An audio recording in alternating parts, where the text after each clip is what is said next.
everyone. This is ASDP UFOologist Paul Welburn from North Yorkshire in the UK, and you're watching the Alien Strand podcast with your amazing host, Donald Ledesma.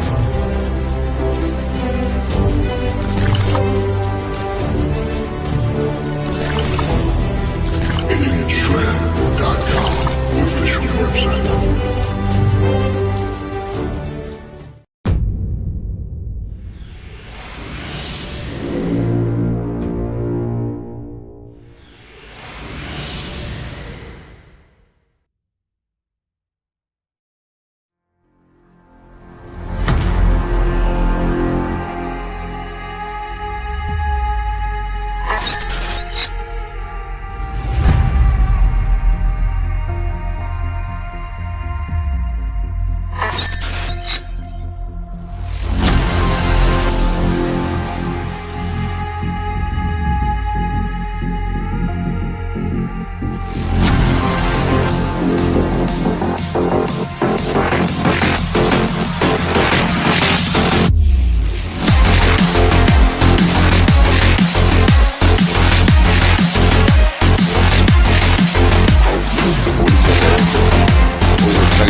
Holy crap.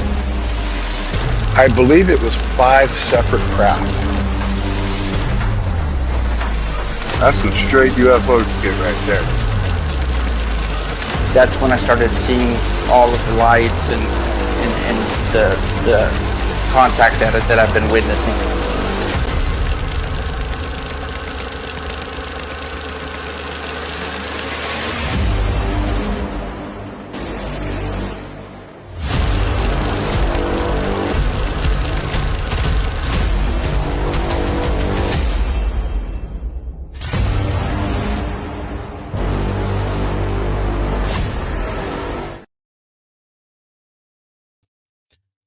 Ooh, you almost caught me.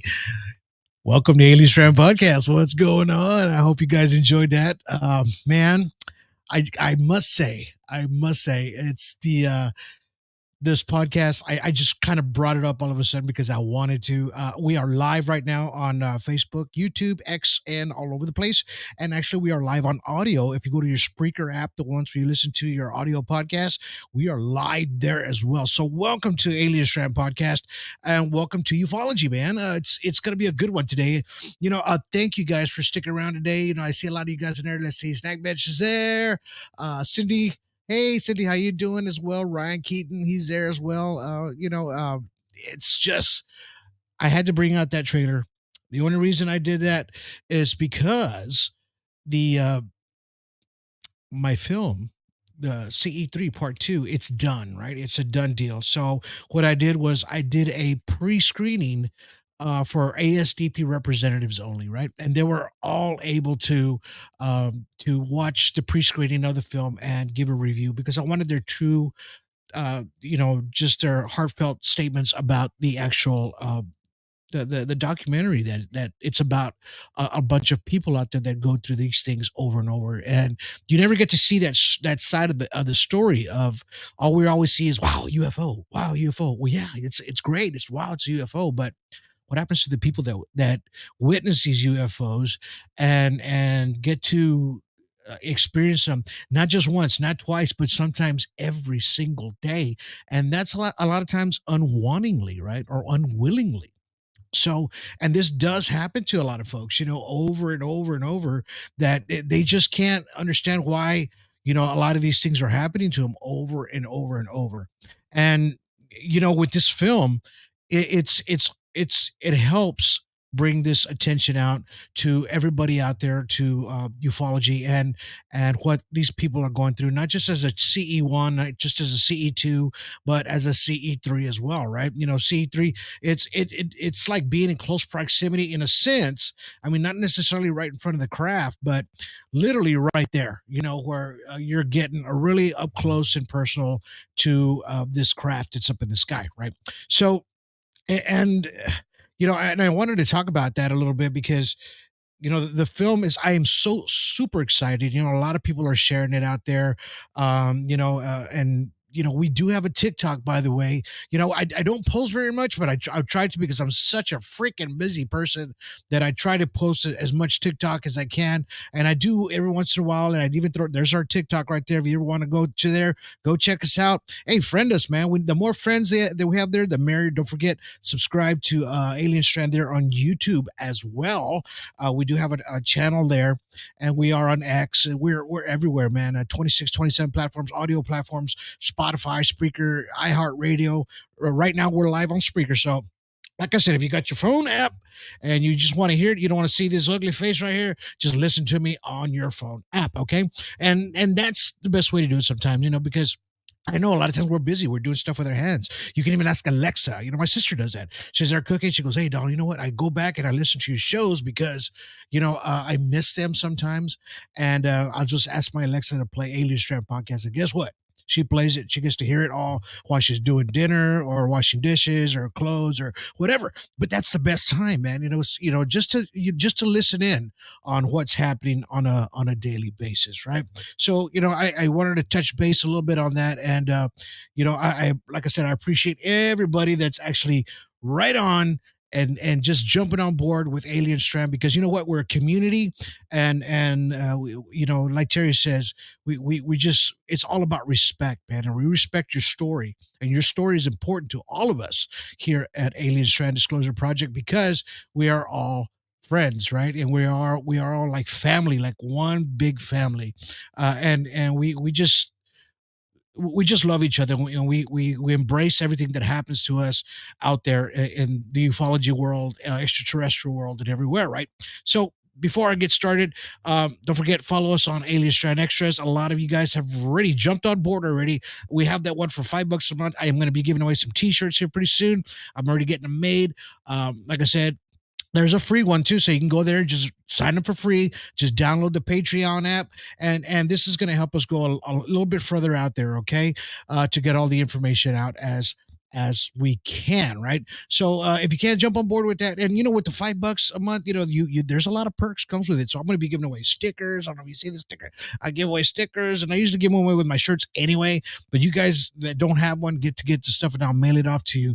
Now, don't forget, catch our Pulsar project. You're not going to see it here or anywhere else. You'll only see it there in extras, where I do talk about the Pulsar project and the things that were involved getting everything. As far as extraterrestrials, the biology of these things, how they, interact with folks and things like that, and how our medicines react to them. Apparently, this guy, scientist, worked on these things, and he was able to study them with pharmaceuticals, things like that. And I talk about all of this inside the Pulsar Project in Alien Strand Extras only. So remember that if you're a paid subscriber, you get to get that.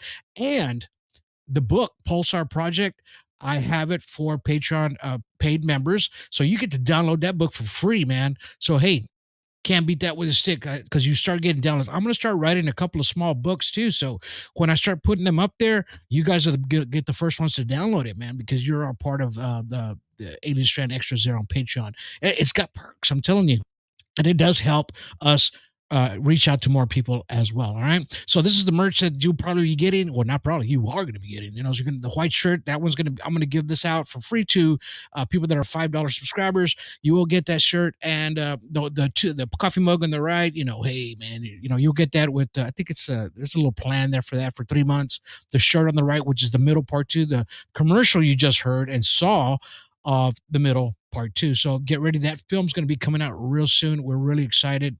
If you caught our past podcast with Mr. Terry Lynch, he had just came back from Hole in the Ground there in Oregon, and they did some filming out there. He was able to catch some things on film for us on a later documentary that we're going to be putting together, and we all know how to work together as a team to get a lot of this stuff out there to you guys. All right, and that's what we're trying to do. We're trying to get a lot of this stuff out to you guys as much as possible. And with Terry and his help, and Jonathan Mitchell and his son Mason Mitchell, they're out there. They stayed out there, I think, 14 hours, man, filming. So he said it was like 28 degrees or full of ice. Catch that podcast if you missed it. It's on YouTube all over the place. I hope you check it out. Check that one out. That had a lot to do with a lot of things. Don't forget, catch our movie, The Middle. It's fixing to go away pretty soon. You have to see part 1 before you get to part 2. All right. So be sure to catch that. It's $2.99 Amazon Prime, and it's free on Tubi TV and TCL channel. Now remember, The Middle Part 2, when it comes out, it's going to go straight to Amazon. It's not going anywhere else, but straight to Amazon. Okay. So this is where it's going to be. And this is where you're going to find it. Now, as soon as I submit it in, I haven't done it yet because I'm doing subtitles, but as soon as I submit this film, it's going to take about 3 weeks to get up there. Okay. So maybe if you request it through Amazon Prime or somehow, maybe they'll get it up there a little bit faster for you guys to watch. We have got rave reviews on it, just on the folks that I saw it. And the reason I did it with us because I wanted to make sure that we got honest reviews, because ufology is a different kind of thing to get the information as much as possible, right? So when we do that, we use our own team so we can get good feedback from it as well. I mean, I know they're going to say, oh, well, it's great. But no, this one was actually really, really good, I believe. I put my heart into it, and I wanted to make sure that everything that you saw, you were experiencing, just like we experienced it. Me and my son, Jacob, we went out there and shot the film. We experienced every single thing that you're witnessing in that film, just about. Okay. So just remember that. And that's exactly what that film is about, and I hope you do watch it. It's going to be one of 3. Okay, so don't forget our family, Alien Strand Disclosure Project. You have to join Alien Strand Disclosure Project. Now, if you find us on Facebook group, it is a private group. Be sure that you answer every single question and hit agree. Because if you don't answer every question, we're going to kick you out. You're going to have to do it all over again. We do this to everybody, even our own sometimes.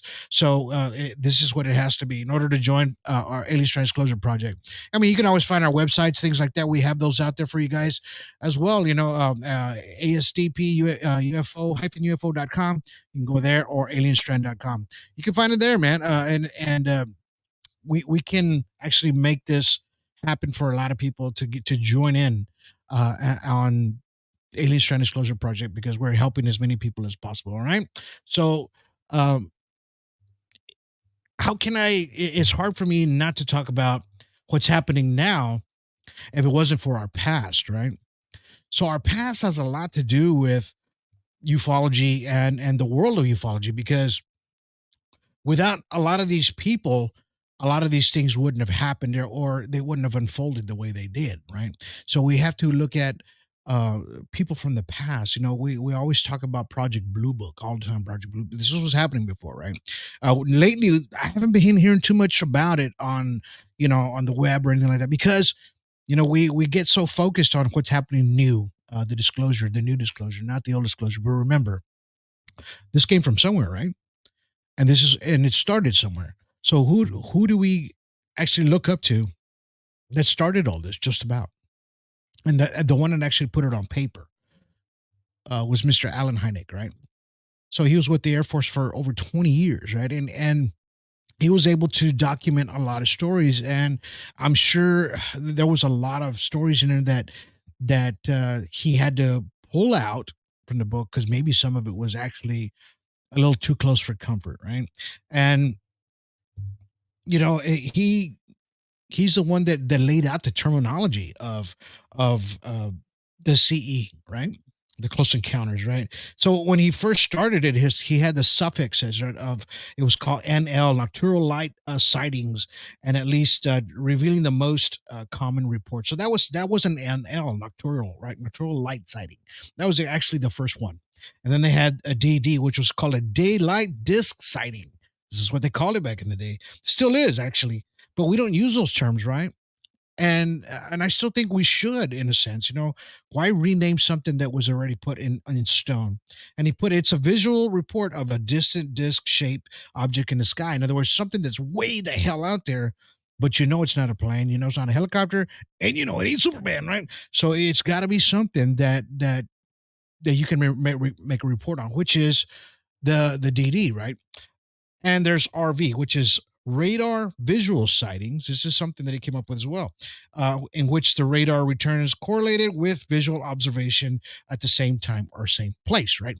So at least they know they got it on radar. This is what they put in the books. And then he started coming out with CE1, right?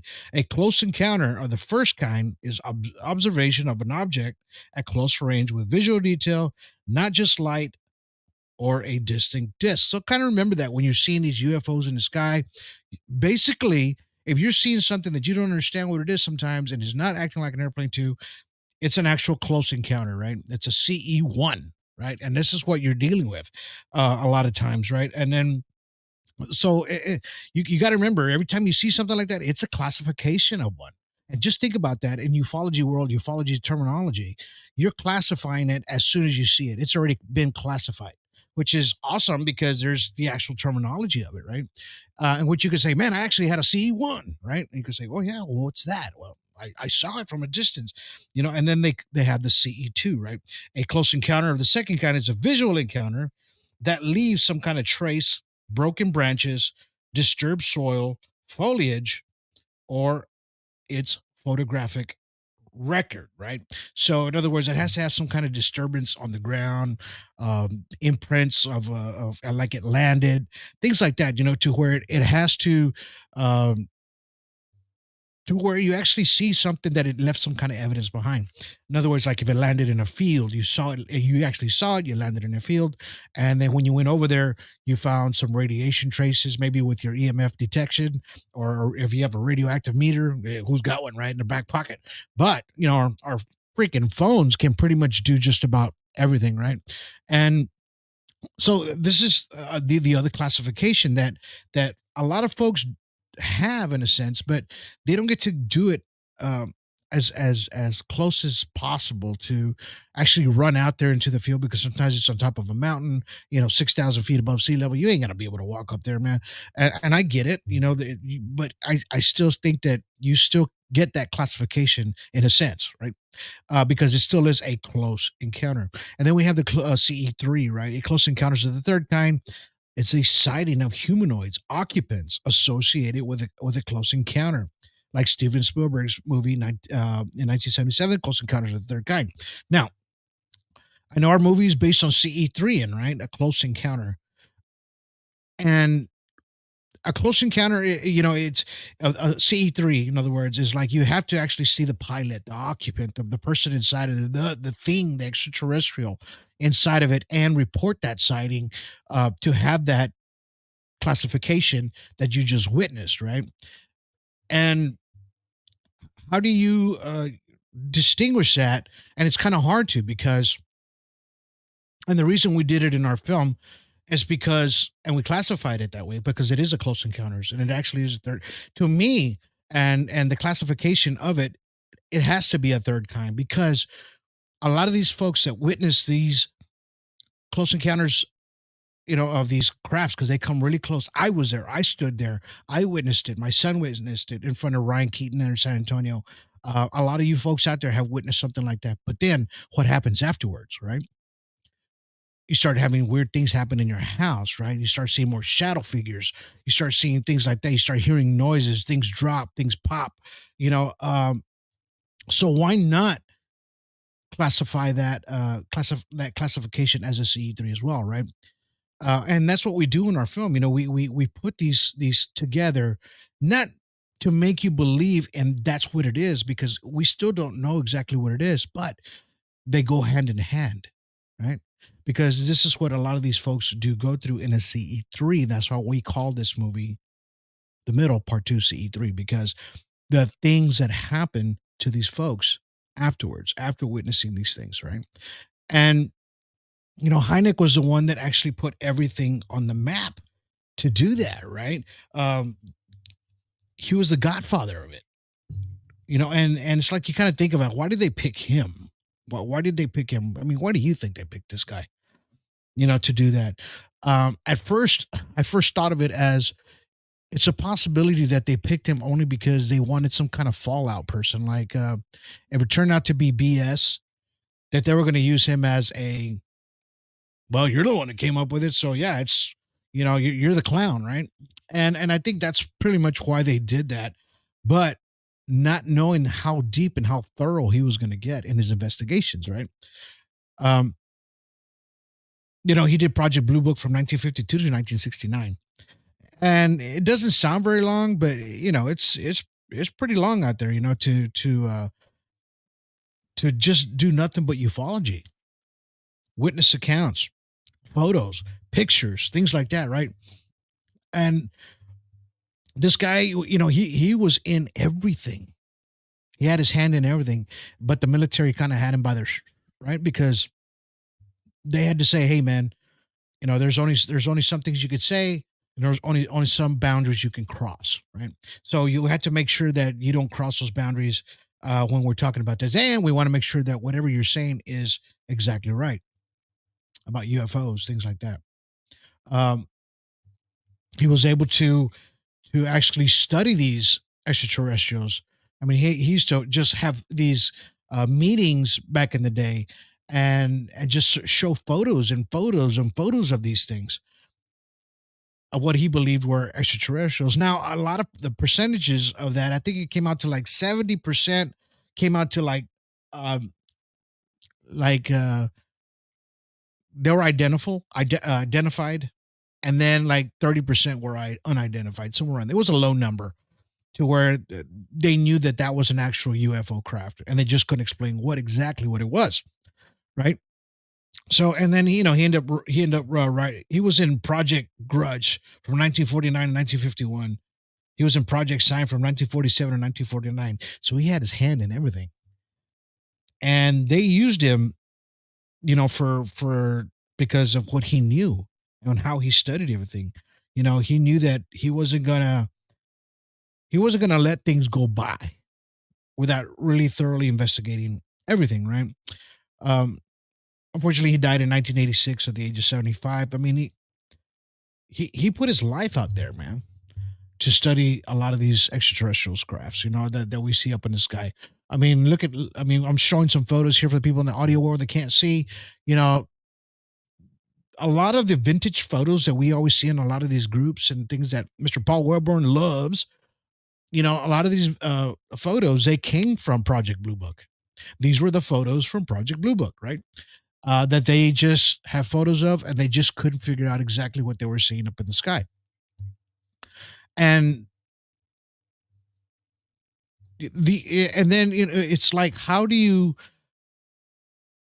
back then, your thought process is not the same. It's a little bit more simple, right? It's more of a simple thing. Well, okay, it's a light. Somebody's flashing lights up in the sky.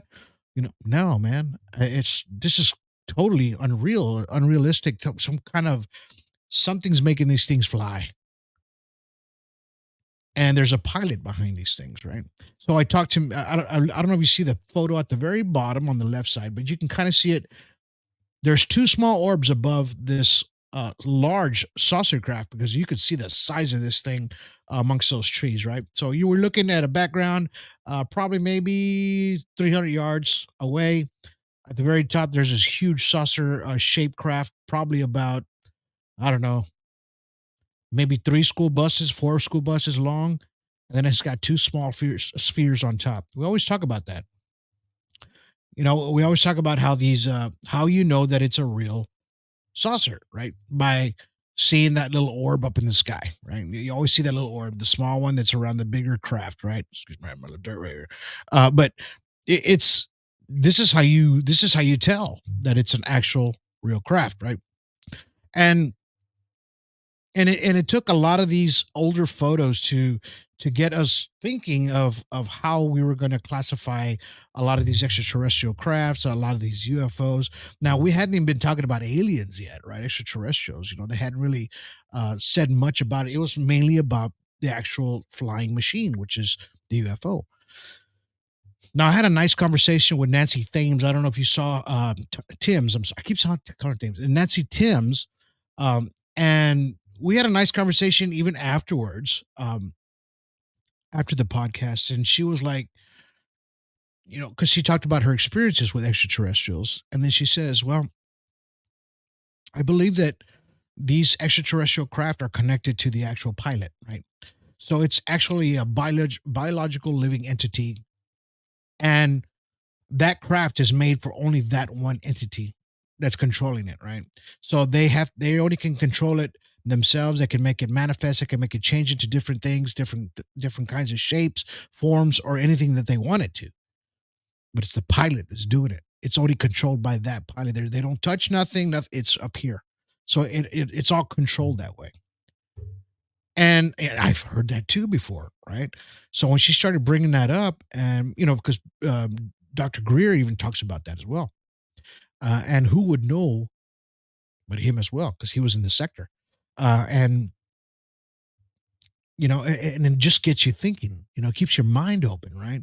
So you start thinking about all these things, like how these extraterrestrial crafts are just kind of going with you, right? Like Terry Lynch, when they were shining the laser pointer, it kept on going in the opposite direction of the laser pointer. They'd shine it towards it, it would move away. Shine towards it, it would move away, right? A couple of people here as well, that they been using their laser pointers out there as well. And they've been noticing that the craft kind of veers away from the laser pointer. And so it kind of makes you think, how is it, what is it that's making it detect this, or what is it that's making it a move away, right? And it does it so quickly. These things happen so quickly. And then almost knows that you're watching it, right? So if you think about it, right, let's just say you're in a helicopter, you're facing the opposite direction, and you're looking at something else in a helicopter, and somebody behind you is filming the helicopter. Well, you don't know. You don't know, right? So it's just doing whatever it wants to do, just fly that way, this way, whatever. Now, these craft have a tendency of sitting there and waiting.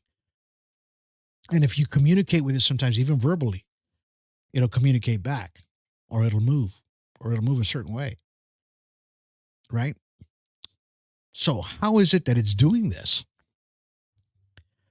If you say move left, some of them do move left. If you want it to move right, it'll move right. How are you? Things like that. You communicate with these things, right? It'll shine a brighter light like it did with us. We told it thank you. And then it backed off, right? So if something's inside of this craft, this is what I always think about. I'm always outside the box. So if something is outside of this, inside of this craft, how are they going to see or know what you're thinking, a mile down to the ground, or 8,000 feet or 10,000 feet, where I can barely see anything from, in front of my desk, because I got to wear freaking glasses and my crooked eye, right? So, I mean, how do you do that, if you're not one with the craft? Does this make sense? So if you're a pilot and you are one with this craft is alive with you. And which I'm talking about the extraterrestrial, the pilot. And this is how these UFOs communicate, right? Some things can be a nice, you can actually have a nice encounter, right? Where it's not so bad. Some of it can be to where you're actually having a not really good encounter, to where you don't want it to come back. And we have a few folks like that. Because you don't know which extraterrestrial race you're dealing with. There's hundreds of them out there, come from different constellations from everywhere. Orion, everywhere that they talk about in these books. So what do we try to do to to try to figure these things out. Well, I mean, we just sometimes you have to think outside the box just a little bit. And then when you start getting the information from a lot of these people that are in connection with these extraterrestrials, like I always talk about, you have a frequency. You have some kind of a vibration, right? And they're in tune with you. And I always tell everybody that comes on my show, you're like an antenna. They're tuned to you. They know you. They understand you, right? And why this happens, I don't know. I don't know everything. And why is it that they want to communicate with some folks? You know, and this is what we try to figure out in these documentaries and these films and all these posts that we try to do out there. Everything that we're looking for, because we're looking for disclosure. Always looking for disclosure, right? And there's a person here that Snackbait. She says, "I have video, or it'll turn off. It's amazing in real time. I got to be telepathic, right?" And I've seen the videos. And Ryan Keaton says, "That's the biggest question. Why me? Why us? I don't know. Why us? Are they, like they say, you know, are they teaching us in a subliminal kind of messaging, in like in a subconscious, where we're so in awe of what we're seeing up in the sky, right? That we don't think about the telecommunication that we're probably receiving, right, as an antenna." And this is the reason I bring that up, because I talk about it within the Pulsar project, right? Alien psychic abilities, right? And what it is. And I read this on this last one that we did one time. Me and Terry always talk about how, you know, the energy, their energy sources are coming from the bottom. You have some kind of an aura around you, to where you are actually uh, resonating some kind of energy, right? And this is exactly what you're doing.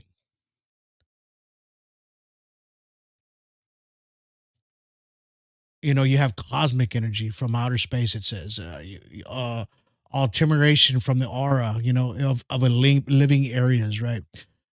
Your human brains, alien brains are basically the same. It says in the areas that they're at, right? The pineal gland is human. Implants for aliens. So they say that they like to put that implant right there in your pineal gland, right? And this is where you get the receptor for receiving energy outside, and the control of the balance of your aura.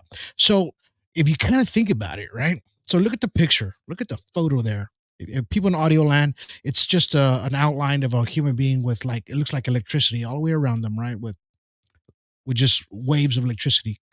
So if you think about this just for a minute, if you are in some kind of trance, or when they get you to where you can't move anymore, uh, this is how they control it, right?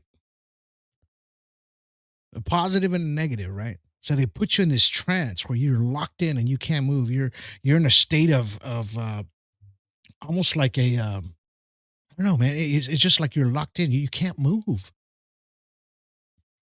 and they're able to control. You're seeing everything, you're hearing everything, but you can't move, right?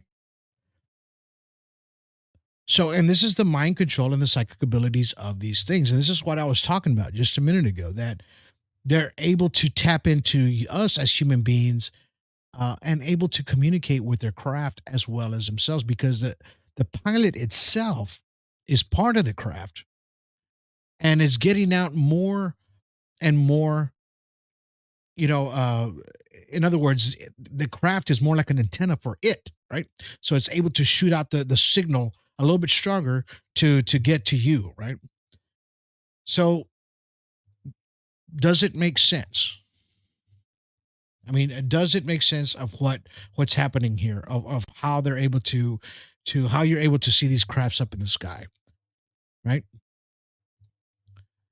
And how you're able to just kind of like, you know, how is it that I'm able to communicate with this thing? Hey man, it's these, they're able to tap into you in order to do this. And I've thought about this over and over and over in my brain. Like, man,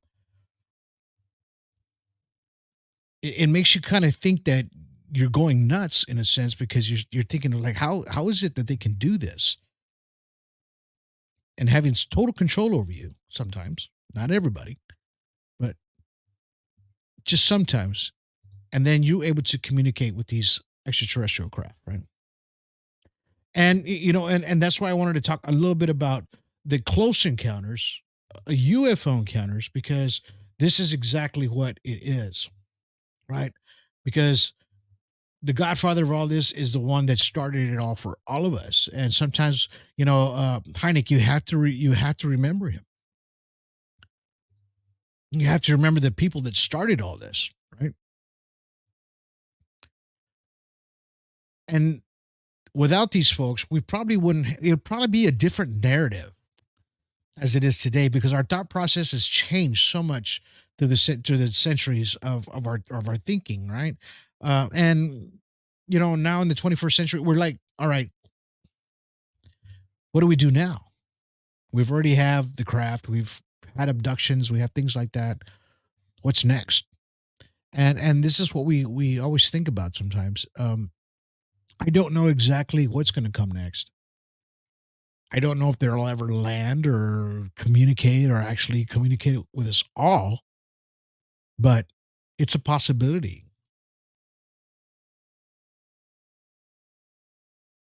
YouTube user Snackbat says, "I think it does. We have an antenna, sorta, maybe. I don't know. I've pondered on this. So we all think about this sometimes, especially people that are contactees, not just abductees, but contactees. And this is what we call them, contactees, because that's what you are. You're basically a contactee, and once you're in, man. And this is how I feel about it. Well, this is why I talk about it all the time. Once you see these things, you can't unsee them anymore, because now you're focused up in the sky.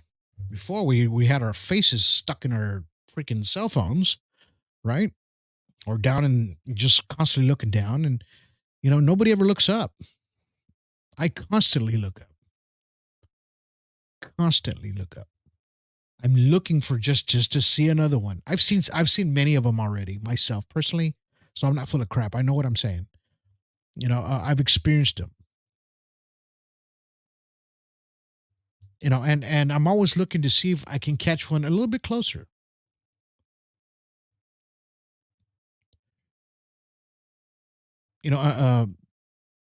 Snagbed says, we're an orb had me in a physical state where I couldn't go inside. I tried to so many times, and then Chris found the footage inside the UFO of the orb and a pilot. But that time I couldn't physically go in, right? So it was actually showing itself, and you can actually see the pilot in, I guess, in their video. That's what they're talking about. Ryan Keaton says they never go away. No, they don't. They never do, man. And it's kind of hard to not to think about these things, and when they keep happening to you daily, day in, day out, every day.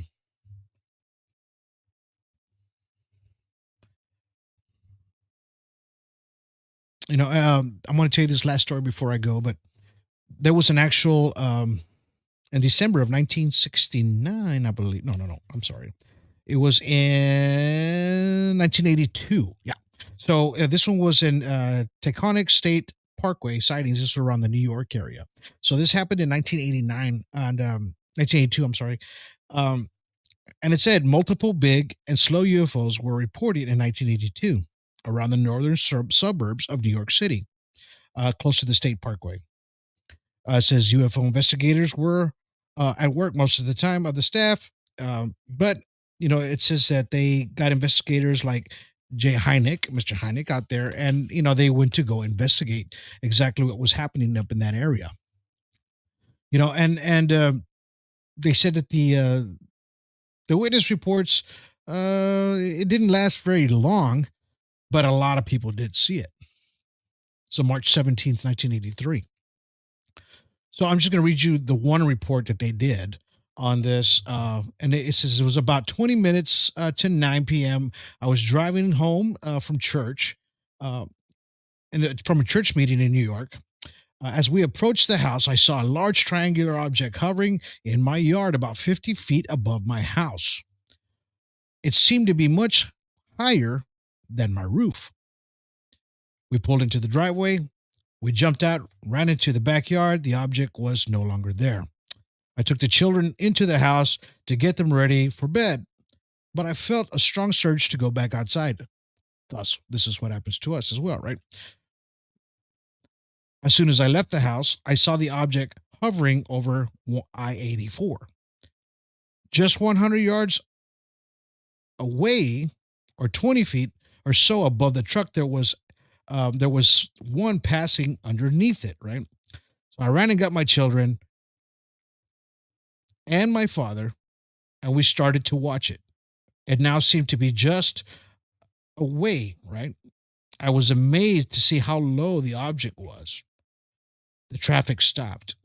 The people were out of their cars looking up at it. You could see the people on the bridge pointing at it. I remember saying to myself, I wish I could get a better look at it. As I was thinking that, it made a 360-degree turn as it rotated like a wheel, and it stopped into my direction. Right? It continued to approach me, and I just ran and stood there transfixed. It stopped 40 feet from me and was hovering 20 feet above a telephone pole in front of my house.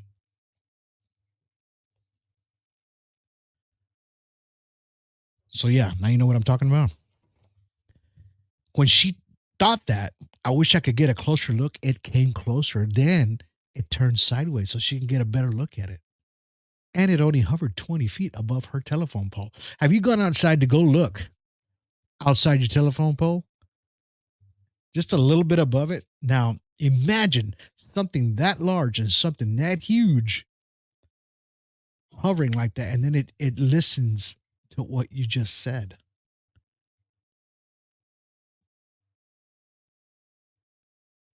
You know, this is what I'm talking about. This is what Nancy was talking about.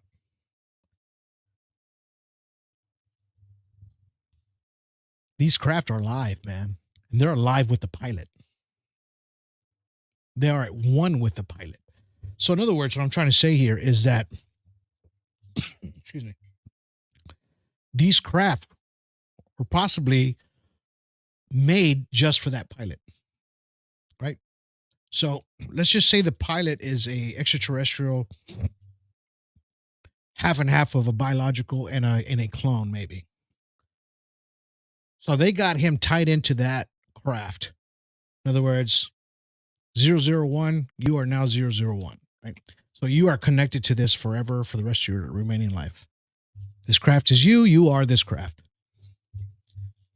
Whichever kind of craft it is. And the story that I just read to you, it freaking happened in 1983, in March 17th, in New York, mind you. A lot of folks that are probably listening tonight hadn't even been born yet in 1983 yet. Maybe, hell, I don't know. I'm an old cat, so you know, I was around before that, but you know, it kind of makes you think a little bit, right? And like I always say, be careful what you wish for, because you just never know exactly what is watching you. The way we love to watch these things. And that's what I wanted to talk a little bit about tonight. And just to get this information out to you. So just to give you something to think about, man. For you people that are listening live on the audio podcast tonight on Spreaker, if you're listening to this podcast, I hope you're driving. Be safe. If you see something strange up on the road, pull over, open your window, take a video, take a photo. Don't do it while you're driving. Don't be a distracted driver. You don't want to get into no accident just for a photo of a craft or anything like that. But I appreciate you guys for listening. Just listening, not visually seeing anything. But if you can just think about, visualize exactly everything that I told you, you can pretty much know exactly what I'm telling you happened to these folks. It's even happening to us today. It's happened to us today because we are continuing to communicate with these things, whether they're good or bad, friend or foe. You know, that's just a chance you got to take if you're interested in actually doing a CE5, CE4, right? Those are the risky ones, really, in reality. So I hope you guys enjoyed this podcast tonight. You know, I tried to get a little information to you guys. I hope you learned a little bit like I did. I always learn something. Every time, you know, even though I read it to you guys, I learn as I go because a lot of this information goes hand in hand, right? And that's how we're able to put everything together like a big puzzle, right? And we're able to get this disclosure out because exactly what it is. Even if it happened in 1952, even if it happened in 1982, even though it happened in 2022, right? It's still disclosure. Don't forget where it came from, and don't forget the people that put this all together, right? Which is, you know, Heineck, all these folks that put it together. You know, about Hopkins, we just talked about it right now. You know, it's just one of those things. I'm glad you guys stuck around with me a little bit tonight. I appreciate each and every one of you. Like I said, follow us on our TikTok if you can. Follow us on here on Alien Strand here on YouTube. Give us a like, subscribe, share this podcast if you like it. If you like the information, don't forget. Catch us tomorrow. I'm going to have a special one on Alien Strand Extras. That's going to be for the people that pay the $5 a month, so they get to hear the good stuff, right? There's going to be some special things I want to be talking about. I'm actually going to get Elizabeth Jeffries on, and you know, I had a podcast with her. I think I talked about this before, but I'm going to tell you again. I had a podcast with her, and you know, back in 2019, she was like one of my fourth people that came on. And like I said, my music was blaring so freaking loud that you weren't able to hear her story. So we're going to do it tomorrow night on Extras. We're going to get her on the show. She's going to talk about her experiences, what happened, and she's even on the film, the first one. So you'll see her on there. And we're going to talk about a few more experiences that she's had, some paranormal stuff that's happened to her as well. And I hope you guys catch on this show tomorrow. It's going to be a great show. And I just hope you guys enjoyed all the information I gave you today. You know, like I said, it was my pleasure to put all this information out to you guys the best way I can. And that's just with me rambling on. Don't forget, follow us. Alien Strand Podcast, 2627 audio podcast. All our videos. Man, just Google. Just Google Alien Strand Podcast. Bam, you see it all over the place. Google my name, Donald Ledesma. You'll see the middle. Bam, bam, bam, bam. I'll pop up everywhere. Google Terry Lynch. Bam, bam, bam. He'll pop up all over the place. You know, because we're making a difference. We're making a difference for you, right? Disclosure starts with your story and respect. And you deserve everything that you give us, and we give back to you. Till then, you guys have yourselves a good day. Have yourselves a good evening. And have yourselves a good night.